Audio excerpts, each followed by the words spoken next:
Jay here from Stretford Paddock. This is the Paper Talk. As you can see, we're in the studio. We are live. Get involved in all the chat and the comments. We're going to be talking about the latest Manchester United news, giving you all the updates from the back pages. There's a load of Manchester United stories to get through, so make sure you're joining us on that. Good to see some people in the chat already. T Mills, Heaven Soul, Darrell, Stephen Home, BMW Racing 1974. He's asking the question, any good news? FFS, lol. Santa Notch there as well. Real recognises real. Let's talk about the sort of the main story. You see it from the thumbnail about Alejandro Garnacho. So we saw this in the Mirror. I think this is from Dave McDonnell. It says, Man United receive Alejandro Garnacho transfer boost as exit route reopens with £45 million bid. Then says, Garnacho was the subject of a bid from Napoli during the January transfer window, and the Italian champions are back in for the Manchester United star after his fallout with Ruben Amorim. We know that Ruben Amorim and Alejandro Garnacho have had this fallout. I saw a picture this morning or last night, Garnacho on his Instagram posting like training pics or pics in the gym of him on his own training. I think Rashford's doing something similar. I think Rashford's doing his training on his own at Carrington. I think Garnacho might be just doing his training elsewhere. But basically, I think they've both been told, them two, Sancho and maybe even Malacia, have been told they don't have to come back straight away to training with the team. So you can see here, Garnacho could be handed an escape from Manchester United. I love that. Like it's jail. Like you could be handed an escape from the absolute nightmare that is Manchester United Football Club by Napoli, who wants to land him on the cheap. The Serie A side failed with a £60 million bid for Garnacho in January. We covered that extensively. But they're back in for the winger and are hoping to finally get him for £45 million. Goes on to talk about, obviously, the dust-up that they had, or the bust-up, the fact that United want to get rid of him, and he's been told to stay away from training for the time being, like I mentioned there, alongside the likes of Rashford, Sancho, Antony and Malacia.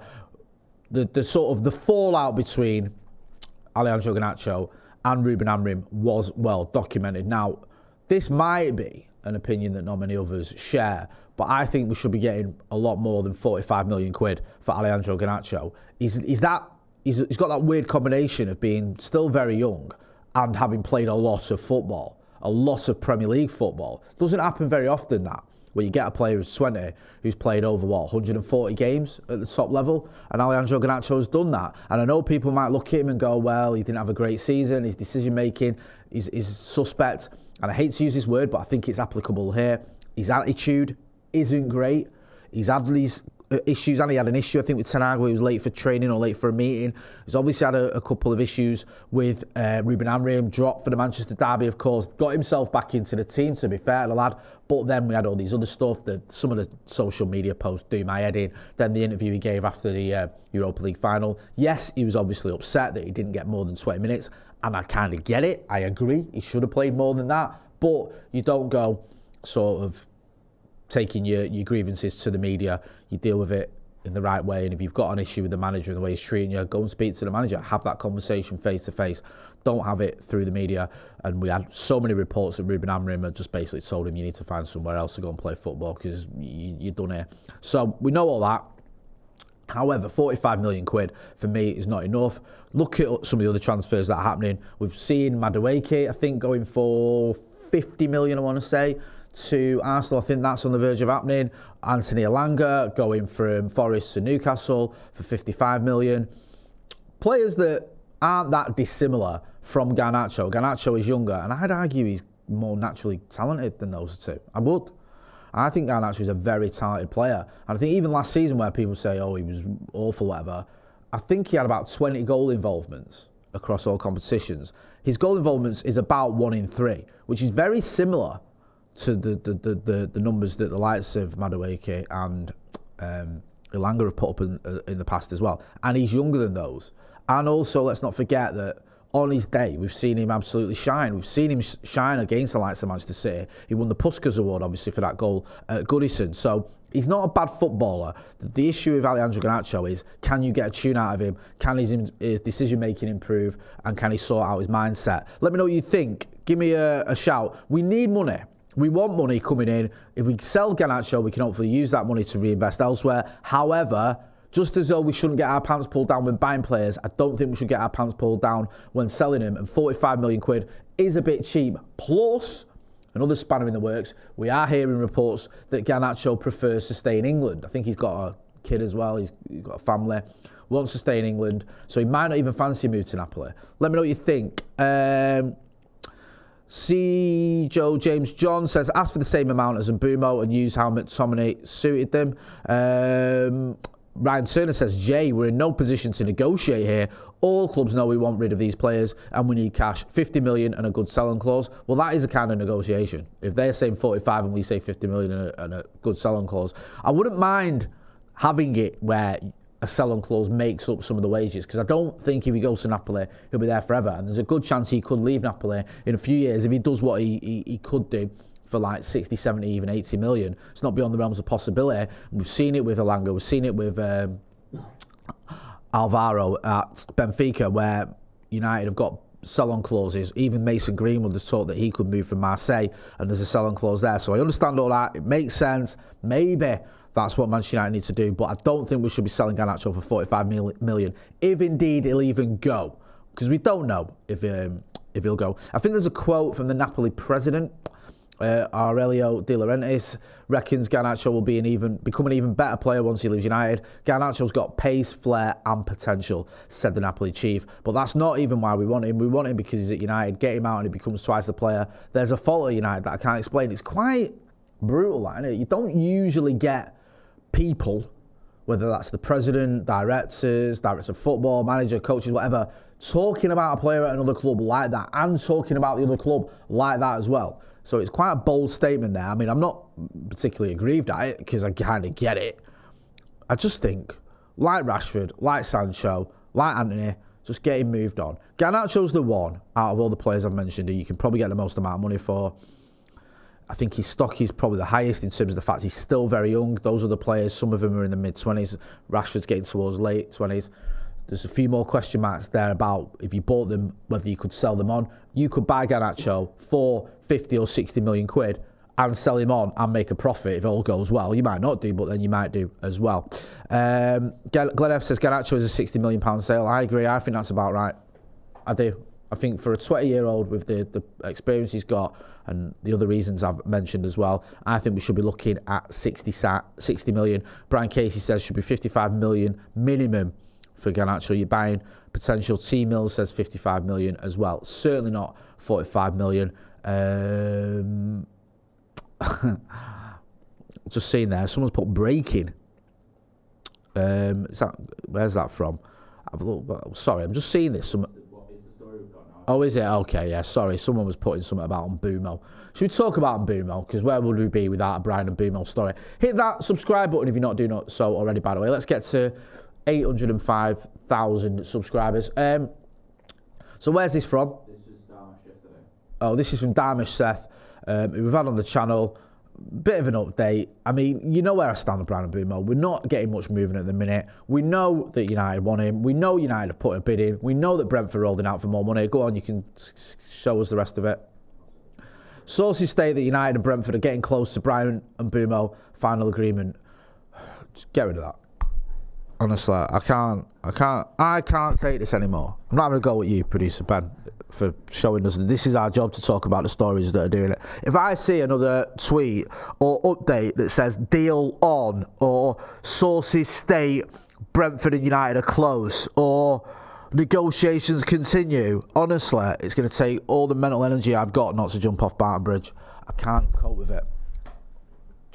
I don't want to hear about Bryan Mbeumo until we get here we go, or there we land, or Ornstein exclusive, or whatever, because I am sick to death of seeing the same stories regurgitated with different words every single day, and I'm sick of having to repeat myself, and I'm sure you're sick of hearing it as well. So forgive me.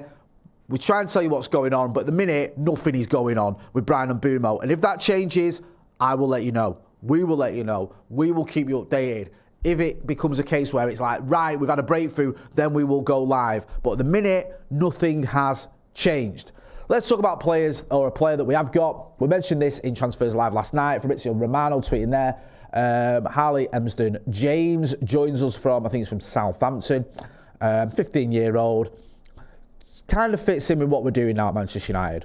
Getting younger players in. Yes, we've bought in Mateus Cunha for 60 odd million, but we're also bringing in youngsters looking towards the future. You remember when Jim Ratcliffe gave that interview a few months ago? He said, we don't want to buy Mbappe, we want to buy the next Mbappe. Now, I'm not saying that Harley, Emsden, James is going to be the next Mbappe. My point is, Manchester United are focusing a lot more on talented young players, and 15 years old, we are getting young here, and seeing what they can do. To be fair, I say we're focusing more, and there does seem to be a shift, but we have done this in the past.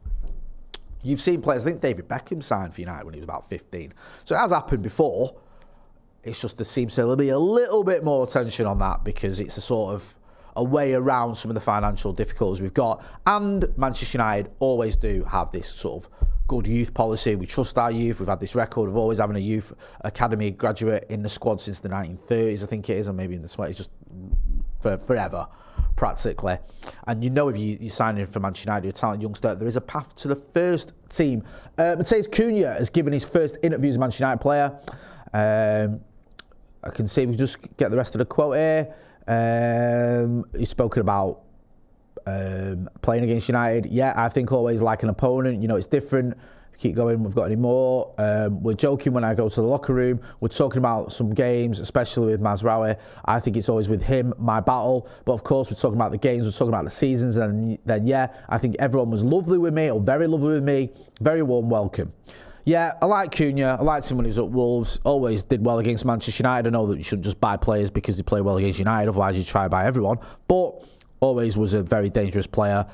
Obviously, the numbers speak for themselves. Scores goals, gets assists, has a bit of an edge to him. There seems a little bit more the quote here. Every single thing I am so excited to do, and I look at it like a dream. Then I hope, like, when we start to kick the ball, it will be a little bit more calm for me to adapt, and then feel like I feel normal in the pitch. But of course, I'm so excited to maybe go and then do everything that I want to do with the shirt. And of course, to go to the locker room and see for the first time the shirt there will be something then I hope I can manage better than I think. Right, you can knock that off. Thank you. He's got the number 10 shirt, Marcus Rashford shirt. Marcus Rashford obviously won't be needing it at Manchester United anymore. He's on the exit, or sort of going out the exit door when we can find a suitor for him. So I'm looking forward to seeing Matheus Cunha. I just want to see others alongside him. Akash K says, Jay, shall we ask ChatGPT, is Mbeumo coming to United? No, I don't think we should. We asked ChatGPT about transfer potential midfielders last night, and it suggested Mason Mount from Chelsea. So I'll leave that one for now. I know Chat can do a good job. One player we have signed, Enzo Kana-Biyik, forgive me if I'm butchering his name. He's been announced as a signing. The young forward will spend 25-26 on loan at Lausanne. Is that in Switzerland? That's the Jim Ratcliffe, the other Jim Ratcliffe team. So brought him in. Good young player from what we gather. Interesting one. I think it's his uncle. I mentioned the name Biyik. His uncle played for Cameroon in the World Cup and scored against Argentina when Argentina were the world champions. A bit of history lesson there for you. So, yeah, looking forward to seeing him in the future. Obviously, we're not going to see him anytime soon, but we will see him hopefully after he has a good loan spell at Lausanne, and it makes sense for Manchester United to be doing this. Harry says, haha, last night's show was gas. Glenn F says, I think Xerxes is going to be a star this season. I hope you're right. Maury Boogie says, Professor J. To be fair, I think if you've got a GCSE, they call you the professor in Salford. Santa Knox says, have you seen the links with Alpha Kinney Body? Very good.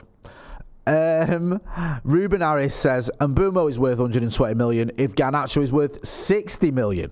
Right, okay. Oh, sorry, that wasn't Santa Knox. Yeah, that wasn't me. Sorry, someone messing about. Just one final story here.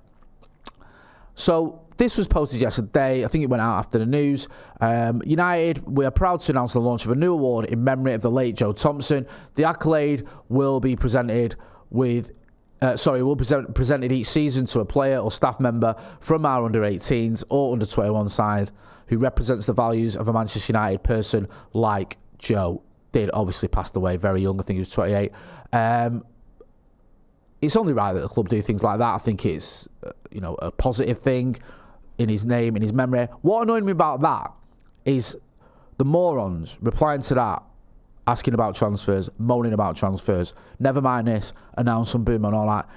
Get a grip. Seriously, have a look at yourselves. If you're replying to a statement like that or a post like that, about a positive thing that they're doing in memory of someone who passed away very young, and you're going on about transfers, you need to give your head a wobble. I'm going to leave it there. We're going to be back later on today. We've got Laurie Whitwell on the channel, so make sure, if you're not doing already, you are hitting like, share and subscribe. You don't want to miss him for Inside United. We can find out a little bit more what's going on at United. I think he's just done an interview with Aidan Evan as well, so we'll find out what he had to say about Aidan Evan, a very talented young player. I'm glad we've got him. I've been Jay Motti. This has been the Paper Talk. Thanks for watching.